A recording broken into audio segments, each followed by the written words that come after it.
Hi and welcome back to my channel. My name is Ksenia and today I'd like to share a few tips on drawing with beginner artists. At the same time, I want to tell you about my drawing inspired by Seiji Hayashi, since you enjoyed listening to me so much last time. But before we begin, I want to warn you that my drawing skills are still just average and these tips are the result of years of practice. But still, I'm not going to repeat what other art bloggers have already covered 100 times. I'm going to go my own way, like a lone wolf. So let's get started. My first tip is to create a collage before you start drawing. I'll show you my collage for the piece you're seeing on the screen right now. I usually include references, a color palette, my sketch, and sometimes work by other artists. This helps clear my mind of any unnecessary information I would otherwise have to keep in my head.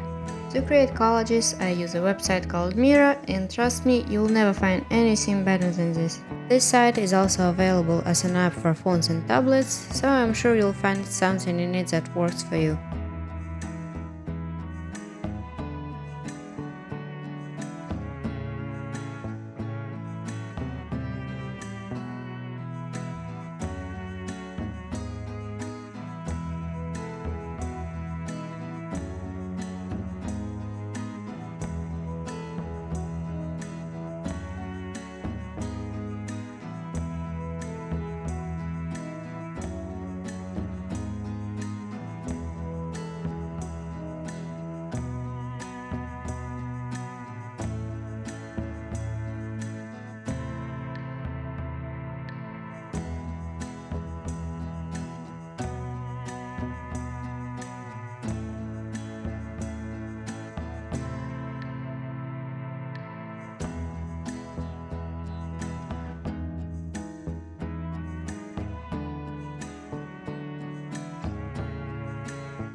Don't force a particular style.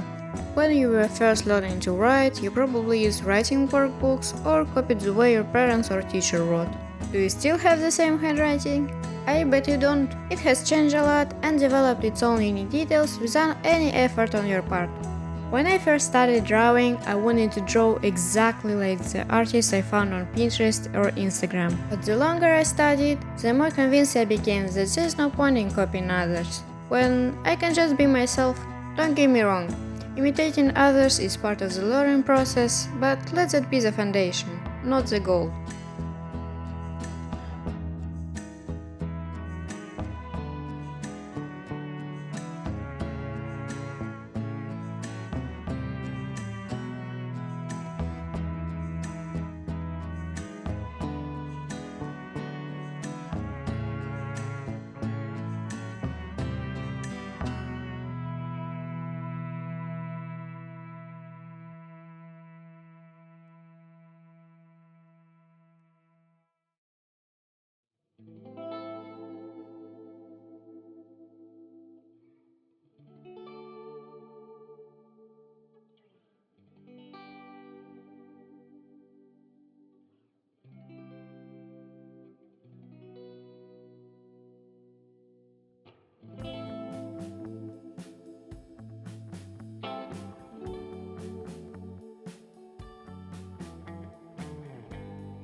Trace your drawings. Surprised? People usually say not to do this. And they're absolutely right.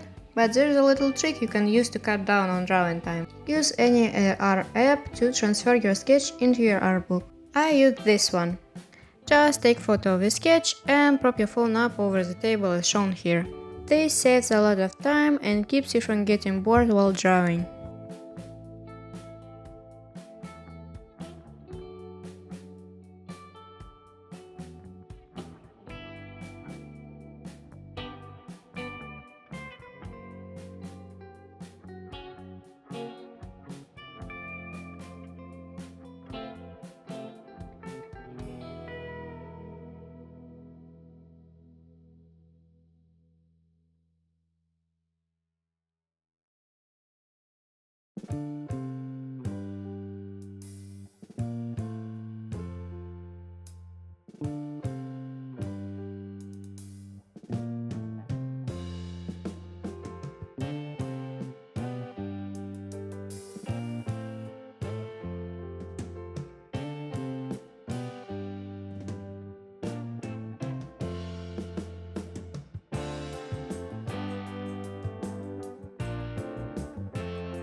the drawing plateau. This is rarely discussed among artists, but not to mention it would be a crime. When you started drawing, if you haven't already, you may have noticed that after an intense start, when you're making rapid progress, there comes a time when you hit a wall. This is what I call the drawing plateau. I came up with the name. It's patented.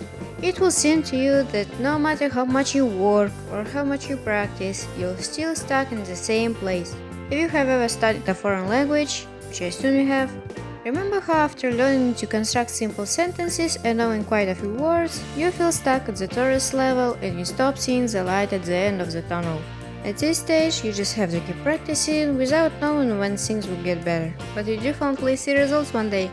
Only then will you be able to become as disciplined as I am.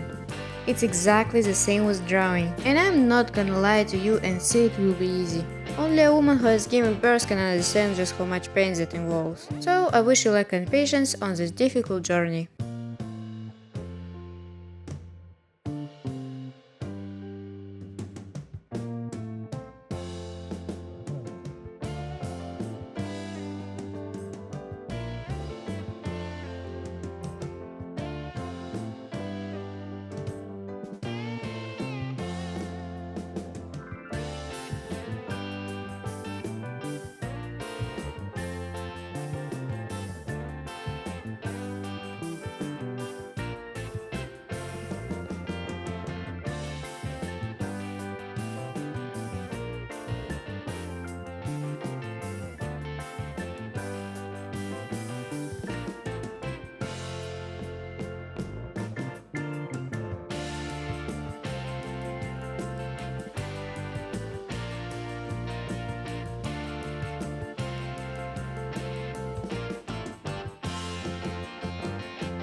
And I saved the most important advice I can give you for last. Write down your ideas, every single one, even the ones that seem crazy to you, and even the ones you can bring to life right now. For every 10 silly ideas, one good one will come along. Don't stop yourself from thinking freely and creatively by immediately dismissing new ideas. You might come back to them later and figure out how to make them happen. And try not to be ashamed of yourself, because shame is the price everyone has to pay to become a great artist. Every artist has a drawing that was once a brilliant idea but now makes them wake up in a cold sweat. And unfortunately, I'm not an exception. So don't worry and be happy, guys.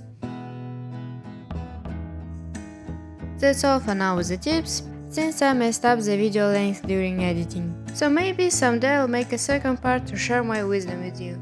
I hope you enjoyed it and learned something new. Thank you for watching, see you next time!